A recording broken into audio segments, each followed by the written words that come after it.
जय श्री गणेशाय नमः। जय माता पार्वती, जय भोलेनाथ।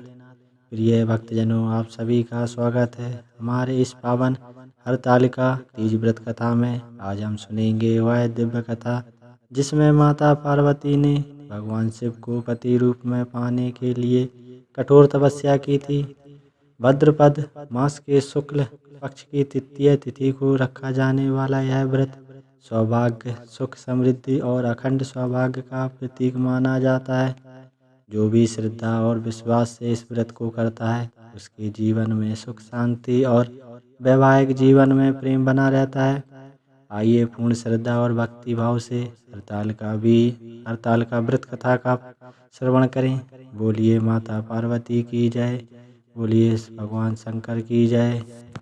मंदार के फूलों की माला से गुथी बेणी और दिव्य वस्त्रों से सुसज्जित माँ पार्वती जी तथा जटाओं पर शोभित अर्धचंद्रा कपालों की माला धारण किए दिगंबर शिव को मैं नमस्कार करता हूँ। एक समय परम पवित्र भूमि कैलाश पर्वत पर विशाल वट वृक्ष के नीचे भगवान शिव, माता पार्वती और सभी गणों सहित अपने बागंबर पर विराजमान थे। बलवान वीरभद्र, भृंगी, श्रृंगी, नंदी आदि अपने अपने पैरों पर सदा शिव के दरबार की शोभा बढ़ा रहे थे। गंधर्व, किन्नर, ऋषिगण शिव भगवान की विविध अनुष्ठान छंदों से स्तुति गान कर विभिन्न प्रकार के वाद्यों को बजाने में संलग्न थे। उसी शुभ अवसर पर माता पार्वती जी ने भगवान शिव से दोनों हाथ जोड़कर प्रश्न किया, हे महेश्वर, मेरे बड़े सौभाग्य हैं जो मैंने आप सरीखे अर्धांगिनी पति को वर्ण किया। यदि आप प्रसन्न हो तो क्या मैं जान सकती हूँ कि मैंने वह कौन सा पुण्य दान किया है जिससे आप जैसे जगत के स्वामी पति रूप में मुझे प्राप्त हुए। आप अंतर्यामी हैं, यह मुझे दासी को बताने की कृपा करें। तब पार्वती जी की ऐसी प्रार्थना सुनकर शिव जी बोले, हे वरानने, उस समय तुमने एक अति उत्तम पुष्प का संग्रह किया था जो एक अति गुप्त व्रत है जिसे तुमसे कहता हूँ। यह व्रत भाद्रपद मास के शुक्ल पक्ष की तीज का व्रत है जो हरतालिका के नाम से प्रसिद्ध है। यह व्रत जैसे तारांगणों में, चंद्रमा, नवग्रहों में, सूर्य, वारणों में, ब्रह्मांड, नदियों में, गंगा पुराणों में, महाभारत वेदों में, साम इंद्रियों में मन ऐसा है। यह व्रत श्रेष्ठ है। जो तीज हस्त नक्षत्र युक्त पड़े तो वह सभी महान पुण्यदायक होता है। ऐसा सुनकर श्री पार्वती जी ने पूछा, हे महेश्वर, मैंने कब और कैसे यह व्रत किया था? विस्तार के साथ श्रवण करने की कृपा करें। इतना सुन भगवान शंकर बोले कि हे उमा, भारतवर्ष के उत्तर में यह जो हिमालय श्रेष्ठ पर्वत है, यह नाना प्रकार की धन संपदा, खनिज, वनस्पति, औषधियों से युक्त है। इस हिमशिखरों वाली चोटियों रूपी भुजाओं से आकाश को छूता है और गंगा के कल कल शब्द से शब्दायमन रहता है। यह नाना प्रकार के पशु पक्षी विचरते हैं। इसके राजा का नाम हिमाचल था। वहाँ उसके गृह में तुम भाग्यवती रानी मैना से पैदा हुई थी। तुमने बाल्यकाल से ही मेरी आराधना करना आरंभ कर दिया था। कुछ आयु बढ़ने पर तुमने हिमालय की दुर्गम गुफाओं में जाकर सहेली सहित मुझे पाने हेतु 12 वर्ष का तप आरंभ किया। तुमने ग्रीष्म ऋतु में बाहर चट्टानों पर आसन लगाकर तप किया। वर्षा ऋतु में बाहर पानी में ताप किया। हिम ऋतु में पानी में खड़े होकर मेरे ध्यान में संलग्न रही। इस प्रकार 6 ऋतुओं में तपस्या कर ली और जब भी मेरे दर्शन ना मिले तब तुमने उर्वमुख होकर केवल वायु सेवन की, फिर वृक्षों के सूखे पत्ते खाकर इस शरीर को छीन दिया। तुम्हारी इतनी कठिन तपस्या करने पर भी मैं उस उपयुक्त समय की प्रतीक्षा करता रहा जब तुम्हारी तपस्या और अधिक कठोर हो और तुम्हारे पिता के हृदय में तुम्हारे विवाह का विचार उत्पन्न हो। एक दिन तुम्हारे तेजस्वी स्वरूप और तुम्हारी विवाह योग्य आयु को देखकर तुम्हारे पिता को चिंता होने लगी। मुझे अपनी ऐसी कन्या के लिए उपयुक्त वर की खोज करनी चाहिए। उन्हीं दिनों नारद जी भ्रमण करते हुए हिमालय क्षेत्र में आए और वहां तुमको देखा। यह जानकर कि तुम राजा हिमाचल की पुत्री हो, वे तुम्हारे पिता के यहाँ गए और राजा अति हर्ष के साथ हर्षित का स्वागत पूजन किया और उन्हें योग्य आसन देकर उनसे उपस्थिति होने का कारण जानने लगे। इच्छुक हुए नारद जी की बातें तो सदा निराली होती ही हैं। उन्होंने तुम्हारे पिता से प्रश्न किया कि आप बताइए, आपके मुखमंडल पर चिंता की रेखा क्यों है।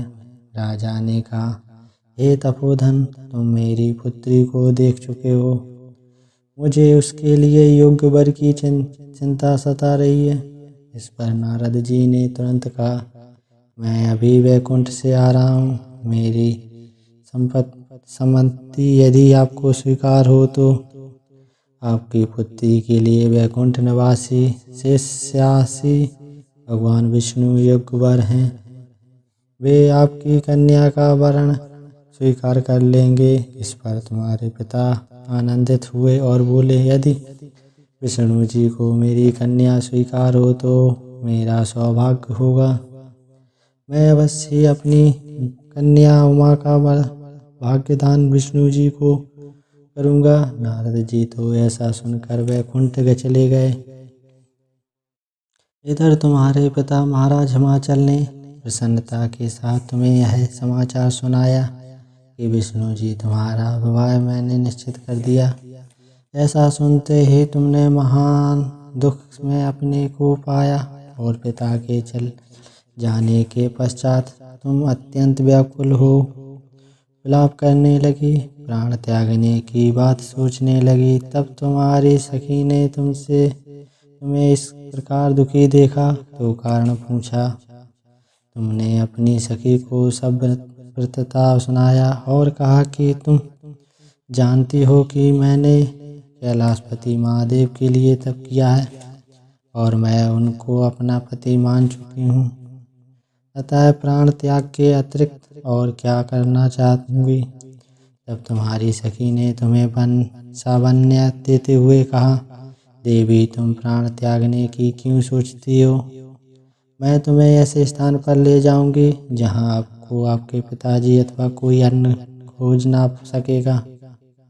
वहां तुम तपस्या में तब तक लीन रहना जब तक कि महेश्वर प्रसन्न ना हो और तुम्हारा वर्ण ना कर ले।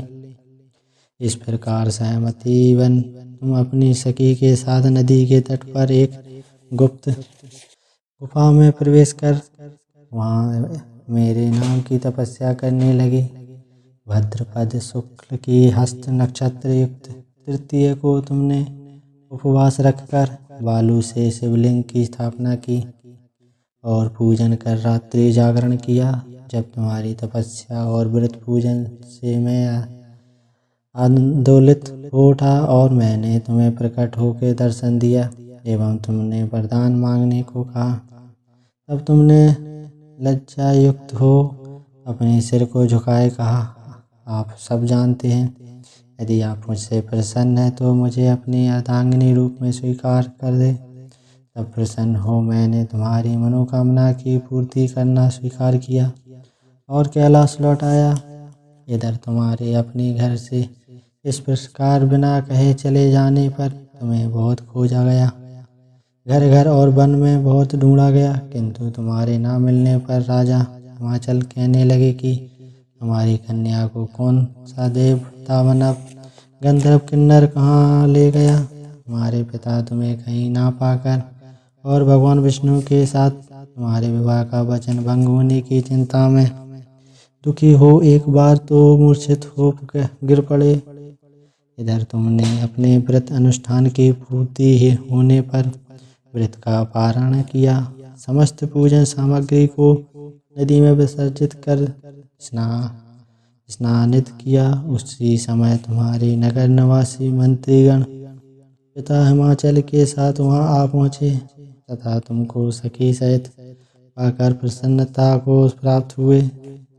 वे तुमसे लिपट कर रोने लगे और बोले, उमा तुम बिना बताए इस भयंकर वन में कैसे चली आई, जहाँ सिंह बाघ सर्प भालू हिंसक जीवों का निवास है। यहाँ तुम कैसे अब तक रह सकी, चलो अब घर चलो। देखो तुम्हारी माता आदि सभी तुम्हारे इस प्रकार चले जाने से दुखी है। यह सुनकर तुमने कहा, पिताजी आपने जो मेरा विवाह विष्णु जी के साथ करना स्वीकार किया, इससे मैं इसी वन में रहकर अपने प्राण विसर्जन करूंगी। मैं सदा शिव शंकर को अपना पति मान चुकी हूँ और उन्होंने ही भी मुझे वर्ण करना स्वीकार कर लिया है। अतः हे सतत मुझे घर चलने को मत कहो। ऐसा सुनकर महाराज हिमाचल दुखी हुए और बोले, हे पुत्री तुम शोक मत करो, मैं तुम्हारा विवाह भगवान विष्णु के साथ कदापि नहीं करूँगा और तुम्हारा इष्ट वर जो तुम्हें प्राप्त है उसी सदाशिव के साथ ही तुम्हारा विवाह करूँगा। अब घर चलो। इतना सुनकर तुम खुशी खुशी अपनी सहेलियों के साथ नगर में आई और अपने माता तथा सहेलियों से मिली। सभी और आनंद और प्रसन्नता छा गई। एक शुभ मुहूर्त में वेद विधि के साथ तुम्हारे पिता हिमाचल और माता महारानी मैना ने हमारे साथ तुम्हारा विवाह कर दिया। हे पार्वती, उसी व्रत के प्रभाव से तुमने ऐसे सौभाग्य को प्राप्त किया। है व्रतराज, मैंने अब तक किसी को नहीं बताया। हे भाग्यशालिनी सहेली ने जो तुम्हारा हरण कर हिमालय की गुफा में रखकर तीज के दिन जो मेरा व्रत कराया, इसी से इसका नाम हरतालिका तीज व्रत पड़ा और सब व्रतों का व्रतराज हुआ। भोलेनाथ शिव शंकर से ऐसा प्राचीन कथा सुनकर माता पार्वती अति प्रसन्न हुई और बोली, प्रभु अपने मेरे साथ अपने मिलने की कथा सुनाकर मुझे प्रसन्न किया, पर इस व्रत के करने का जो विधान है वह इससे प्राप्त होने वाला फल मुझे नहीं बताया। कृपया करके मुझे इसके करने की विधि व पृथक पृथक फल भी सुनाएं। इतना सुनकर भगवान सदाशिव ने कहा, प्रिय मैं इस व्रत राज का विधान तथा फल तुम्हें सुनाता हूँ। यह व्रत सौभाग्यवती नारियों व सुंदर गुणवान पति चाहने वाली कन्याओं को करना चाहिए। भाद्रपद के शुक्ल पक्ष की द्वितीय की शाम को आरंभ करते हुए इस तीज के व्रत को धारण करें। व्रत निराहार अर्थात बिना आहार और निर्जला करना चाहिए। भगवान शिव पार्वती की स्वर्ण या मिट्टी की प्रतिमाओं को एक सुंदर वेदी पर स्थापना करें। केले पुष्प आदि के खंभे स्थापित करके रेशमी वस्त्र के चंद्रोबा ताने, फिर स्तुति गान वाद्य भेरी शंकर मृदंग झांझ आदि से रात्रि जागरण करना चाहिए। प्रतः भगवान शिव के पूजन के बाद फल फूल पकवान लड्डू मेवा तरह तरह के भोग की सामग्री समर्पण करें। फिर ब्राह्मण को दिव्य द्रव्य अन्न वस्त्र पात्र आदि का दान श्रद्धा युक्त देना चाहिए। भगवान शिव वो हर वस्तु पंचाक्षरी मंत्र से नमः शिवाय कहकर अर्पण करना चाहिए। प्रार्थना के समय अपनी इच्छा जो हो भगवान के सामने प्रशस्त करके प्रणाम करें। फिर पार्वती जी ने प्रार्थना इस प्रकार करें। प्रार्थना जय जय माता मेरी भाग्य विधाता, टेक तुम हो प्रभाती शिव की प्यारी, तुम्हें माता आनंद पुरारी, सती संतूर में रेखा तुम्हारी, जय हो आनंद दाता जय जय। जग जाते इति बार मैं तुमसे पाऊँ, भूल चूक का दुख ना उठाऊँ, भाव भक्ति से तुमको पाऊँ, कर तो पूरन बनता बाता। जग जग प्रार्थना के बाद पुष्पों को दोनों हाथों में लेकर पुष्पांजलि समर्पित करें। फिर चतुर्थी को शिवलिंग की नदी या तालाब में विसर्जन करें। फिर 3 ब्राह्मणों को भोजन करा के दक्षिण देवें। इस प्रकार यह व्रत पूर्ण करने से नारी सौभाग्यवती होती है तथा धन व पुत्रों से सुखी होकर जीवन व्यतीत करती है। कन्याओं को व्रत करने से कुलीन, विद्वान, धनवान, वर प्राप्त होने का सौभाग्य मिलता है। हे देवी, जो सौभाग्यवती नारी इस व्रत को नहीं धारण करती वह बार बार वैद्य एवं पुत्र सुख को प्राप्त कर होती है। जो नारी तृतीया के दिन व्रत रहकर चोरी से अन्न खाती है वह सुकारी का जन्म पाती। जो फल खाती है वह बंदरिया की योनि प्राप्त करती। जो जल पीती वह जौक का जन्म लेती। जो दूध पीती वह सर्पणी का जन्म ग्रहण करती। और जो नारी मांस खाती वह बाघनी होती। और जो दही खाती वह बिल्ली का जन्म पाती। जो मिठाई खाती वह चींटी के जन्म को धारण करती। सो जब चीजें खाती वह मक्खी का जन्म लेती। जो उस दिन सोती वह अजगरनी योनि का प्राप्त करती। और जो नारी अपने पति को धोखा देती वह मुर्गी का जन्म धारण करती। हे उमा, जो इस व्रत को श्रद्धा विधि से धारण करती वह मुझासा पति प्राप्त करती तथा दूसरों जन्म में तुम्हारे समान स्वरूप पावन भोज करके इस संसार में उत्तम धाम एवं सुख भोग को प्राप्त होती। इस व्रत के कहने के बाद नारियां शिवलोक वासिनी होती। बोलो शंकर भगवान की जय। इस प्रकार हरतालिका व्रत की यह पावन कथा पूर्ण होती है। जो भी श्रद्धालु इस कथा को सुनता है या सुनाता है उसके जीवन के सभी कष्ट दूर होते हैं और माता पार्वती एवं भगवान शिव का आशीर्वाद सदैव बना रहता है। यदि आप भी अखंड सौभाग्य, सुख, शांति, समृद्धि की कामना करते हैं तो श्रद्धा और विश्वास इस व्रत का पालन करें। अगर आपको यह कथा पसंद आई हो तो वीडियो को लाइक करें, शेयर करें और हमारे चैनल को सब्सक्राइब करना ना भूलें। अंत में एक बार प्रेम से बोलिए हर हर महादेव। गौरी शंकर भगवान की जय।